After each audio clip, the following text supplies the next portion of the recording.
बिस्मिल्लाहिर्रहमानिर्रहीम। अस्सलाम वालेकुम नाज़रीन व सामीन। सही बुखारी हदीस नंबर 1। आप सल्लल्लाहु अलैहि वसल्लम फरमा रहे थे कि तमाम अमाल का दारोमदार नीयत पर है और हर अमल का नतीजा हर इंसान को उसकी नीयत के मुताबिक ही मिलेगा। बस जिसकी हिजरत दौलत दुनिया हासिल करने के लिए हो या किसी औरत से शादी की गर्ज से हो, बस उसकी हिजरत इन्हीं चीज़ों के लिए होगी जिनके हासिल करने की नीयत से उसने हिजरत की है।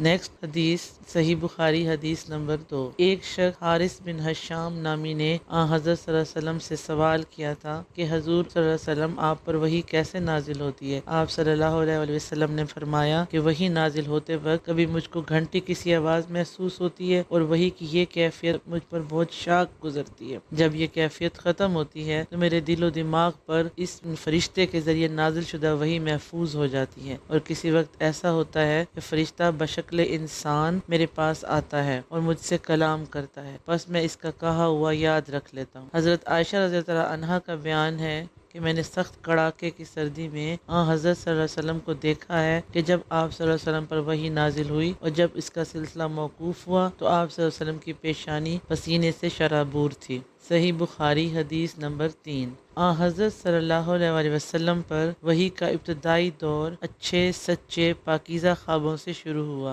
आप सल्लल्लाहु अलैहि वसल्लम ख्वाब में जो कुछ देखते वो सुबह की रोशनी की तरह सही और सच्चा साबित होता। फिर मिन जानिब कुदरत आप सल्लल्लाहु अलैहि वसल्लम तन्हाई पसंद हो गए और आप सल्लल्लाहु अलैहि वसल्लम ने गारे हिरा में खलवत नशीनी इख्तियार फरमाई और कई कई दिन और रात वहाँ मुसलसल इबादत और याद इलाही और जिक्र फिक्र में मशगूल रहते। जब तक घर आने को दिल ना चाहता तोशा हमरा लिए हुए वहाँ रहते। तोशा ख़त्म होने पर ही अहलिया मोहतरमा हज़रत खदीजा रज़ियल्लाहु अन्हा के पास तशरीफ़ लाते और कुछ तोशा हमरा लेकर फिर वहाँ जाकर खलवत गज़ी हो जाते। यही तरीका जारी रहा यहाँ तक कि आप सल्लल्लाहु अलैहि वसल्लम पर हक मुनकशिफ हो गया और आप सल्लल्लाहु अलैहि वसल्लम गारे हिरा ही में ही क़याम पसीर थे कि अचानक हज़रत जिब्रील अलैहिस्सलाम आप सल्लल्लाहु अलैहि वसल्लम के पास हाजिर हुए और कहने लगे कि ए मोहम्मद सल्लल्लाहु अलैहि वसल्लम पढ़ो। आप सल्लल्लाहु अलैहि वसल्लम फरमाते हैं कि मैंने कहा कि मैं पढ़ना नहीं जानता। आप सल्लल्लाहु अलैहि वसल्लम फरमाते हैं कि फरिश्ते ने मुझे पकड़कर इतने ज़ोर से भींचा कि मेरी ताकत जवाब दे गई। फिर मुझे छोड़कर कहा कि पढ़ो। मैंने फिर वही जवाब दिया कि मैं पढ़ा हुआ नहीं हूँ। उस फरिश्ते ने मुझको निहायत ही ज़ोर से भींचा कि मुझको सख्त तकलीफ महसूस हुई।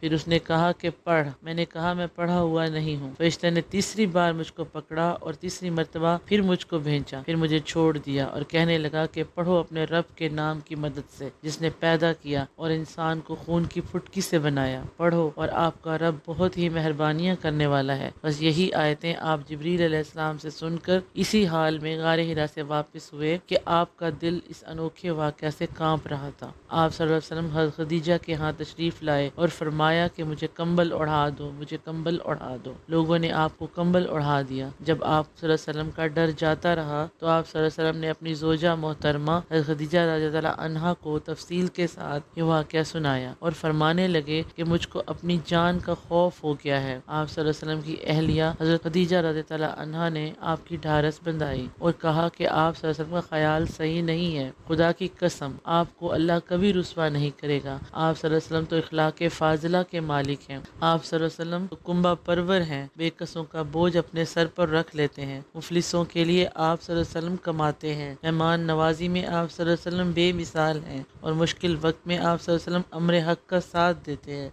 ऐसे औसाफ़ हसना वाला इंसान यूं बेवक्त जिल्लत व ख्वारी की मौत नहीं पा सकता। फिर मजीद तसल्ली के लिए खदीजा रज़ियल्लाहु अन्हा आप सल्लल्लाहु अलैहि वसल्लम को वर्का बिन नौफल के पास ले गईं जो उनके चचाजाद भाई थे और ज़माना जाहलियत में नसरानी मजहब इख्तियार कर चुके थे और इब्रानी ज़बान के कातिब थे। चुनांचा इंजील को भी हस्ब मंशाए खुदावंदी इब्रानी ज़बान में लिखा करते थे। इंजील सिरियानी ज़बान में नाजिल हुई थी, फिर इसका तर्जमा इब्रानी ज़बान में हुआ। वर्का बिन नौफल इसी को लिखते थे। वो बहुत बूढ़े हो गए थे, यहाँ तक कि उनकी बेनाई भी रुखसत हो चुकी थी। हज़रत खदीजा रज़ियल्लाहु अन्हा ने इनके सामने आप सल्लल्लाहु अलैहि वसल्लम के हालात बयान किए और कहा कि ए चचाजाद भाई, اپنے بھتیجے محمد صلی اللہ علیہ وسلم کی زبانی ذرا ان کی کیفیت سن لیجئے۔ وہ بولے کہ بھتیجے آپ صلی اللہ علیہ وسلم نے جو کچھ دیکھا ہے اس کی تفصیل سناؤ۔ چنانچہ آپ صلی اللہ علیہ وسلم نے اول تا آخر پورا واقعہ سنایا، جسے سن کر ورقہ بن نوفل بے اختیار ہو کر بول اٹھے کہ یہ تو وہی ناموس ہے جسے اللہ نے حضرت موسیٰ علیہ السلام پر وحی دے کر بھیجا تھا۔ کاش میں آپ کے اس عہد نبوت کے شروع ہونے پر جواں عمر ہوتا، کاش میں اس وقت تک زندہ رہتا جبکہ آپ صلی اللہ علیہ وسلم کی قوم آپ کو اس شہر سے نکال دے گی۔ رسول کریم صلی اللہ علیہ وسلم نے یہ سن کر تعجب سے پوچھا کہ کیا وہ لوگ مجھ کو نکال دیں گے،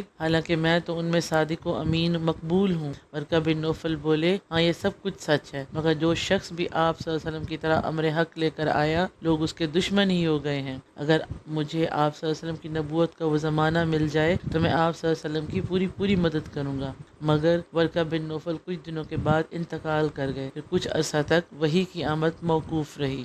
صحیح بخاری حدیث نمبر 4۔ آپ صلی اللہ علیہ وسلم نے وحی کے رک جانے کے زمانے کے حالات بیان فرماتے ہوئے کہا کہ ایک روز میں چلا جا رہا تھا کہ اچانک میں نے آسمان کی طرف ایک آواز سنی اور میں نے اپنا سر آسمان کی طرف اٹھایا، کیا دیکھتا ہوں کہ وہی فرشتہ جو میرے پاس غار حرا میں آیا تھا وہ آسمان و زمین کے بیچ میں ایک کرسی پر بیٹھا ہوا ہے۔ میں اس سے ڈر گیا اور گھر آنے پر میں نے پھر کمبل اوڑھنے کی خواہش ظاہر کی۔ اس وقت اللہ پاک کی طرف سے یہ آیات نازل ہوئیں۔ ترجمہ: اے لحاف اوڑھ کر لیٹنے والے، اٹھ کھڑا ہو، اپنے لوگوں کو عذاب الہی سے ڈرا اور اپنے رب کی بڑائی بیان کر اور اپنے کپڑوں کو پاک صاف رکھ اور گندگی سے دور رہ۔ اس کے بعد وہی تیزی کے ساتھ پے در پے آنے لگی۔ اس حدیث کو یحییٰ بن بکیر کے علاوہ لیث بن سعد سے حضرت عبداللہ بن یوسف اور ابو صالح نے بھی روایت کیا ہے، اور عقیل کے علاوہ زہری سے ہلال بن رواد نے بھی روایت کی۔ یونس اور معمر نے اپنی روایت میں لفظ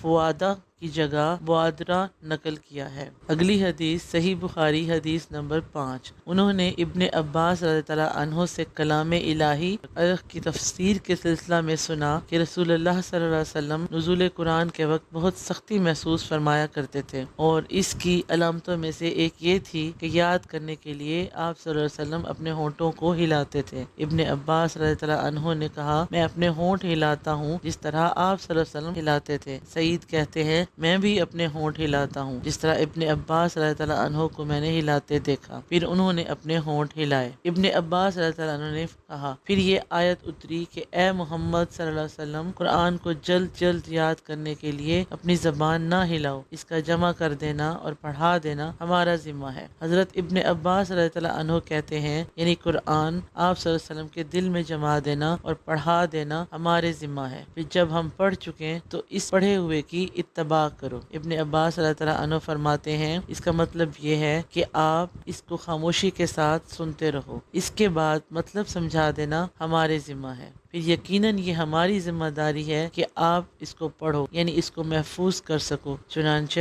اس کے بعد جب آپ صلی اللہ علیہ وسلم کے پاس حضرت جبریل علیہ السلام وحی لے کر آتے تو آپ صلی اللہ علیہ وسلم توجہ سے سنتے، جب وہ چلے جاتے تو رسول اللہ صلی اللہ علیہ وآلہ وسلم اس وحی کو اسی طرح پڑھتے جس طرح حضرت جبریل علیہ السلام نے اسے پڑھا تھا۔